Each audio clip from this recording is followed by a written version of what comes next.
Enrique Urbizu intentó representar mejor que nadie en este país la figura del director de encargo, siguiendo la estela de su adorado Sidney Lumet. Sin embargo, tal vez cansado de no dar con el proyecto adecuado, encontró en el fondo de la caja 507 su verdadera voz. Hoy, Urbizu es una rara avis entre los realizadores españoles por su narrativa, tan seca y áspera como atractiva para el espectador. Yo empecé con Luis Marías en el colegio de los curas haciendo películas, hacíamos 2 al año, una en Navidades, en las vacaciones de Navidad y otra en verano. En verano, que les solía tocar a Luis, hacía más aventura o comedia, unos tonos más ligeros, y en invierno, por puro físico de la ciudad, hacíamos los thrillers. Nos gustaba la sombra, el expresionismo, el manierismo, los cómics de Spirit. Nos gustaba el ángulo torcido, Orson Welles, esas cosas a los 16 son muy golosas, ¿no? Luego fuimos descubriendo ya a Hawks y la mirada a la altura de la mirada humana, la cámara estable y demás. Sí, 5 o 6 años haciendo de todo, ¿no? Escribiendo los guiones, hacíamos de actores, liábamos a todos los compañeros de clase y compañeras, que nos costaba más encontrar actrices. Y íbamos haciendo, pues bueno, yo te diría que son ejercicios narrativos, aprender a contar, Lo primero que preguntábamos cuando enseñábamos las películas era si se entendían. Y las enseñábamos, hacíamos estrenos. Ahí, Alex de la Iglesia se acordará, íbamos todos allí al colegio los viernes por la tarde y se estrenaba la peli, ¿no? Pero el Super 8 era fantástico, lo tocabas, cortabas con la guillotina, lo pegabas con celo. Siempre tenías el riesgo de que el proyector destrozara alguna escena. Hacía bucle, por ejemplo, te partía la película. Y luego nos enseñó una cosa fundamental que sigo valorando hoy muchísimo. Era caro, era celuloide, no era vídeo. Entre motor, acción y corten se te iban los ahorros. Tenías que vender los tebeos viejos para comprarte los cartuchos de Super 8, ¿no? Tenías que ahorrar para poder rodar en Navidades. Y eso te hace ser muy sintético, muy consciente del proceso económico, que es de la responsabilidad casi financiera, que es dirigir una película, ¿no? Entonces ese reflejo a mí no se me ha quitado. Ruedo pocos metros, hago pocas tomas y cada vez que oigo la cámara haciendo prrrr, están pasando billetes, ¿sabes? El capullo del banco nos ha matado a todos, ¿te das cuenta?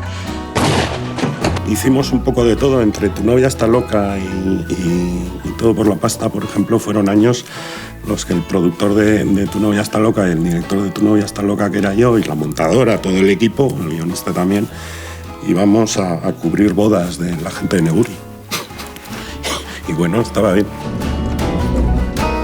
Yo esos años me los tomé como puro aprendizaje cuando hacíamos documentales de máquina herramienta guipuzcoana, es decir, cómo funciona una máquina que lo que hace es cortar planchas de acero.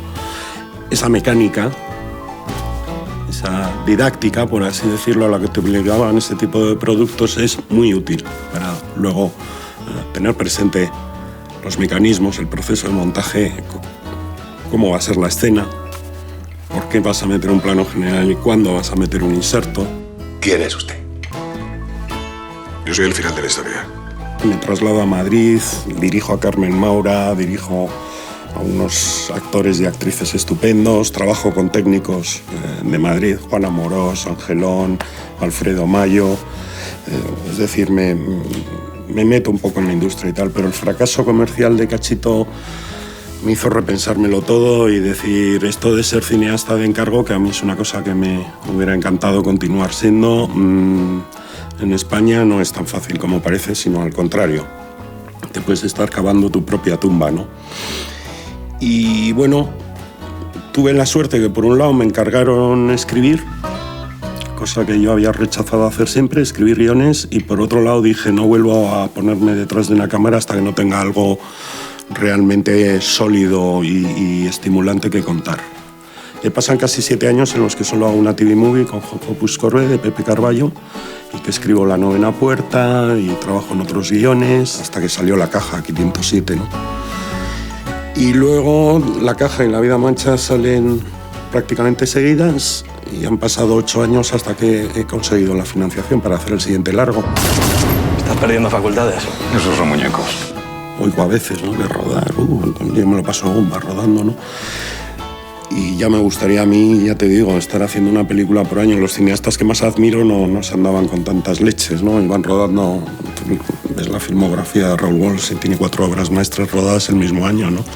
Esos tiempos son irrepetibles, evidentemente, y nuestra industria ahora mismo no permite esas alegrías. Pero bueno, intentaré seguir rodando sin estar 8 años, porque además 8 años ya a ciertas edades parecen 16. Pero bueno, tampoco me gustaría rodar cualquier cosa, ¿no? Entonces, si hay que esperar, se esperará. Y si se puede rodar una detrás de otra, ojalá.